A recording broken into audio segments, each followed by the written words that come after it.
সেদিন পৃথিবীটারে কাঁপিয়ে দেয়া হবে, পুরো পৃথিবী নড়ে চড়ে উঠবে, টাওয়ারগুলো ভেঙে খান খান, পাহাড়গুলো ভেঙে দুমড়ে মুচড়ে যাবে, মানুষগুলো বিক্ষিপ্ত পতঙ্গের মতো নিক্ষিপ্ত হবে, সাগরের পানির মাঝখানে দাউ দাউ দাউ দাউ দাউ দাউ করে আগুন জ্বলতে শুরু করে দিবে।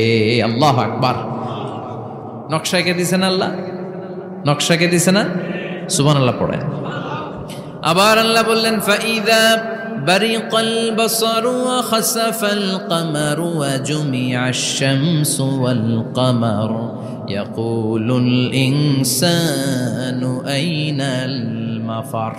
সেদিন মানুষের চোখ হবে ছানা বড়া, চন্দ্র সূর্যে কোনো আলো থাকবে না, মানুষগুলো দিক বিদিক পাগলের মতো দৌড়াবে, সবার মুখে এক কথা, পালাবো কই? পালানোর জায়গা আছে নাকি শুধু বাংলাদেশের এই সাইডটাতেই কিয়ামত হবে? সৌদিতে আর হবে না? হ্যাঁ, আমেরিকায়? আমেরিকায় কেমনে হবে? ওদিক তো ডোনাল্ড ট্রাম্প থাকে। হ্যাঁ, আমেরিকাতেও হবে, জাপানে হবে, ইন্ডিয়াতে হবে, গোটা বিশ্বে একসাথেই কাপাকাপি আর এই ধ্বংসলীলা শুরু হয়ে যাবে। চিৎকার করে বলেন ঠিক কিনা? আল্লাহ বলেন ইয়াউমা নাতুইস সামা কাতাইয়িস সিজিল লিল কুতুব। আকাশ আর আকাশ থাকবে না, কাগজ যেমনি আমরা এরকম ফোল্ড করে ফেলি, ভাঁজ করে ফেলি, মন চাইলে কাগজকে যেমনি আমরা এরকম হাতের মধ্যে গুটিয়ে নেই, সেদিন আকাশটারে হাতের মধ্যে গুটিয়ে নিবে কে? মানুষগুলো পাগলের মতো দৌড়াবে, কেউ থাকবে টয়লেটে, কেউ হসপিটালে, কেউ মাজারে, কেউ বাজারে, যে যেখানে থাক, শুরু হয়ে যাবে কিয়ামতের এই ভয়াবহ দৃশ্য। দুধের বাচ্চাকে রেখে দিয়ে মা দৌড়ে পালাবে। দুধের বাচ্চা রেখে মা কোথাও যায়? কলিজার টুকরা এটা, দুধের বাচ্চা, এটারে ফেলে মা কোথাও যায় না। কিন্তু কিয়ামতের এই ঝাঁকুনির দৃশ্য দেখে আল কারিয়া মাল ওমা আদরাকা মাল, এই দৃশ্য দেখে দুধের বাচ্চারে রেখে মা দিবে দৌড়। অনেক গর্ভবতী মহিলা থাকবে এই কিয়ামতের সময়ে, যাদের পেটের ভেতরে 2 মাসের বাচ্চা, 3 মাসের বাচ্চা, অপরিপক্ক অপরিণত, বাচ্চাটা এখনো বড় হয় নাই, কোনো বাচ্চার হাত পা এখনো হয় নাই। কিয়ামতের এই ভয়ঙ্কর দৃশ্যটা দেখে জায়গার মধ্যে 3 মাসের অপরিণত বাচ্চাটা ডেলিভারি হয়ে যাবে। আল কারিয়া মাল কারিয়া ওমা আদরাকা মাল। পৃথিবীর যখন এরকম দৃশ্য, আল্লাহ তাআলা ইসরাফিলকে বলবেন, ইসরাফিল তোর তো 3টা ফুৎকার দেওয়ার দায়িত্ব ছিল, দিয়েছে কয়টা? চিল্লায় বলেন কয়টা? এবার আল্লাহ বলবেন এবার দ্বিতীয় ফুৎকার দে। কয় নাম্বার ফু দিবে?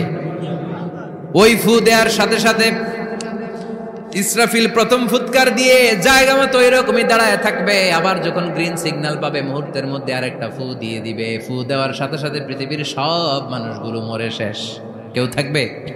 থাকতে পারবো আমরা? থাকার জন্য আসছি। আখিরাতের রিমাইন্ডার আমাদেরকে দেয়, এই যে দুনিয়া দুনিয়া, টাকা পয়সা আরো লাগবে, আরো কামাবো, এটাতে আমার হবে না, আরো চাই আরো চাই। এই প্রতিযোগিতা, এই কম্পিটিশন, ওর 5 তলা আমার লাগবে 7 তলা, ওর আছে 20 লাখ আমার লাগবে 30 লাখ। প্রতিযোগিতা আছে না নাই? এগুলো আমাদেরকে পাগল বানিয়ে দিয়েছে, মোহাচ্ছন্ন করে ফেলেছে। পৃথিবীটা আসলে একটা মরীচিকা, ধোঁকা, লোভ লালসা, আজ আছে কাল নাই।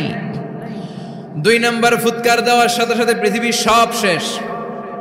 মালাকুল মউত পৃথিবীর সব মানুষের রূহ কবজ করবে। আল্লাহ বলবেন মালাকুল মউত আখবিরনি মাইয়াবকা, আমাকে বল আর কে আছে? মালাকুল মউত বলবে পৃথিবীর সব মানুষের রূহ কবজ করে শেষ, কেউ নাই। মানুষবিহীন পৃথিবী, মানুষের কোলাহলে পৃথিবীটা মুখরিত থাকতো এতদিন। গোটা পৃথিবীব্যাপী মানুষের কোলাহল, ওই যে সাইয়েদনা আদম থেকে শুরু হয়েছে, আর থামে নাই। মানুষ আর মানুষ, মানুষ আর মানুষ, সব মানুষ শেষ। আল্লাহ আশরাফুল মাখলুকাত একটারেও রাখি নাই, সব শেষ। শুধু আছে জিন জাতি। আল্লাহ বলবেন যাও এবার জিন জাতি ধরো, জিনদের রূহ কবজ করো। মালাকুল মউত কিন্তু জিনদেরও রূহ কবজ করে। ওমা খলাকতুল জিন্না ওয়াল ইনসা ইল্লা লিয়াবুদুন। জিন জাতি আর মানব জাতি, এই 2 জাতিকে আল্লাহ তাআলা তৈরি করেছে কার ইবাদতের জন্য? আমরা যেমনি নামাজ পড়ি জিনেরাও নামাজ পড়ে, আমরা যেমনি রমাদানের রোজা রাখি জিনেরাও রমাদানের ফরজ রোজা রাখতে হয়, আমরা যেমনি হজ করি জিনেরাও হজ করে, আমরা যেমনি আরাফার দিনে কাঁদতে কাঁদতে আল্লাহর কাছে দোয়া করি আল্লাহ লাব্বাইক করে জিনেরাও পড়ে। আমরা দেখি না, এদের দেখা যায়? দেখা যায় না। জিসমুন নারিয়ুন, আগুনের তৈরি ওদের দেহ। ইয়াতাশাক্কালু বিআশকালিন মুখতালিফা, বিভিন্ন কালার ধারণ করতে পারে, বিভিন্ন রং ধারণ করতে পারে। জিনের সংজ্ঞা হচ্ছে জিসমুন নারিয়ুন ইয়াতাশাক্কালু বিআশকালিন মুখতালিফা, আগুনের তৈরি এক সৃষ্টি, বিভিন্ন সূরত তারা নিতে পারে, মানুষের সূরত নিতে পারে, প্রাণীর সূরত নিতে পারে, ঠিক কি না? মালাকুল মাউত জিন জাতি হত্যা করতে শুরু করবেন, রূহ কবজ করবেন, করতে করতে সব শেষ। খারাপ জিনদের সর্দার হলো ইবলিস।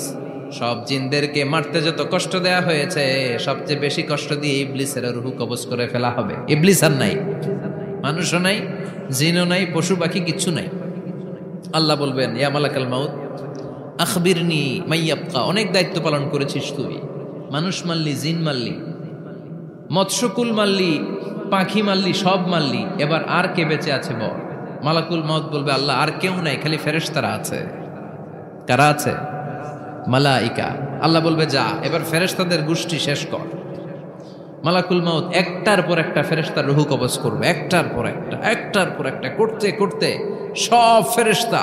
ফেরেশতাদের সংজ্ঞা হচ্ছে জিসমুন নূরিয়ুন ইয়াতাশাক্কালু বিআশকালিন মুখতালিফা, আলোর তৈরি, নূরের তৈরি একটা দেহ, চাইলে বিভিন্ন সূরত ধারণ করতে পারে। জিন আর ফেরেশতার পার্থক্য বুঝেছেন? জিন কিসের তৈরি?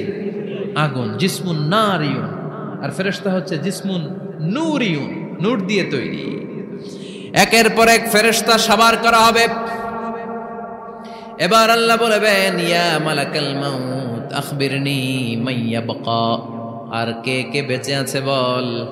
মালাকুল মাউত বলবে মাবুদ কেউ নাই, মানুষ নাই, জিন নাই, ফেরেশতাও নাই, শুধু আমার তিনজন কলিগ বাকি। কয়জন? জোরে বলেন কয়জন? জিব্রাইল বাকি, ইসরাফিল বাকি, মিকাইল আর আমি আজরাইল। আল্লাহ বলবে মিকাইলের রূহ কবজ করে নিয়ে আয়।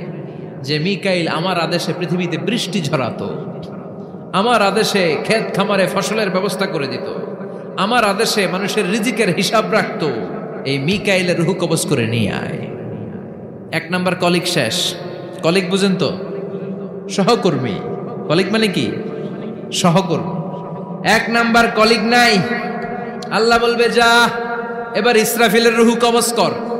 ইসরাফিল ফেরেশতা তখনও আল্লাহর আরশের দিকে ঠোঁটের মাঝখানে বিশাল সিংহটা নিয়ে তাকিয়ে আছে। ওই মুহূর্তে মালাকুল মাউত যে সালাম দিয়ে রূহটা কবজ করে ফেলবে। ইসরাফিলও নাই, ইসরাফিলও নাই।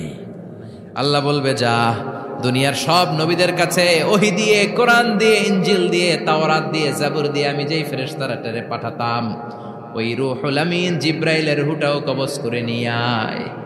জিব্রাইলের রূহ কবজ হয়ে যাবে। এবার তিনজন কলিগই শেষ। আছে কেউ? আছে? এবার আল্লাহ বলবে ইয়া মালাকাল মাউত, হে মৃত্যুর ফেরেশতা আখবিরনি মাইয়াবকা, মহাবিশ্বে আর কে কে আছে বল। আজরাইল বলবে কেউ নাই, মানুষ নাই, জিন নাই, ফেরেশতা নাই, আমার কলিগরাও নাই, আমি বড় একা। এখন আমি একা হয়ে গেছি। আল্লাহ আসি শুধু আমি। মালাকুল মাউত তোমার হুকুমের গোলাম, আর আনতাল হাইয়ুল কাইয়ুম, তুমি শাশ্বত চিরঞ্জীব, তুমি তো মরবা না, আমি আছি। আল্লাহ ভাবছে